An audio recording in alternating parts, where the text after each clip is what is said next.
L'Iran en connexion sournoise de la secte maçonno-mondialiste, la grosse imposture dévoilée. Nous avions déjà lors de nos précédents articles dévoilé le rôle et la nature réelle des dirigeants actuels du régime iranien. L'Iran, comme le Venezuela de Chavez ou la Cuba de Fidel Castro, est un leurre artifice. Fabriqué et mis en place par la secte ADII et dont le but principal est de jouer le rôle du pays victime qui résiste, seul contre tous, contre les plans du nouvel ordre mondial, USAOTAN, Israël, Turquie et pays du Golfe.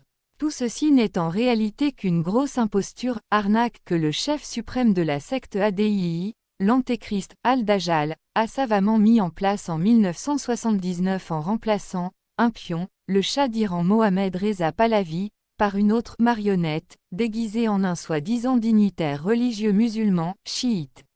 L'ayatollah Khomeini. Le plan, luciférien, de la secte ADII est simple, renforcer les capacités militaires et économiques de l'Iran, qui représente le bloc des musulmans chiites, affaiblir les capacités militaires et économiques des pays du bloc sunnite, Irak, Égypte, Syrie, Libye, Liban.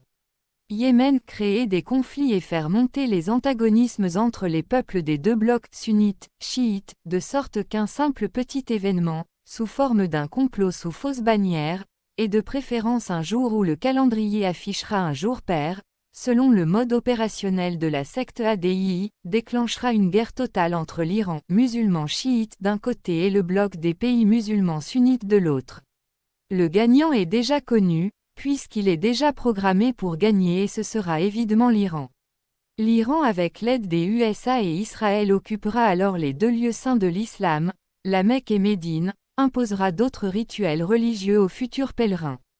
Ceci va créer d'interminables guéguerres nouvelles, très attendues d'ailleurs par la secte ADII, qui avec l'aide de l'ONU, Organisation des Nations Unies, décidera de créer une sorte de Vatican musulman, qui aura pour tâche but ultime, de faire dissoudre petit à petit toute trace de l'islam en le remplaçant, petit à petit, par une nouvelle religion truffée de chiffres pairs cette fois, comme ce fut le cas pour le vrai judaïsme et le vrai christianisme, points qui de la même manière ont été complètement effacés. L'Iran au service de la secte ADII, trahi par des caricatures. Les services de communication de la secte ADII travaillent en ce moment pour redonner à l'Iran une nouvelle image, acceptable, aux yeux des peuples occidentaux. Ainsi il a été donc décidé que l'Iran organise un concours de caricatures à « la maison des dessins humoristiques », afin de révéler la vraie nature de l'État islamique, et ainsi combattre l'avancée de cette organisation terroriste, sanguinaire. Ceci aurait été une noble action si ce n'est que le décodage de cet événement est marqué par le mode opératoire de la secte ADII qui vénère les chiffres pairs. Ainsi l'événement, le concours qui a débuté le 24 mai va durer 8 jours, sa clôture est prévue le 31 mai, au total 280 dessins humoristiques ont été sélectionnés sur 800 propositions venant de 40 pays. Tous ces chiffres pairs mathématiquement parlant, selon les lois des probabilités, ne peuvent être le fait du hasard.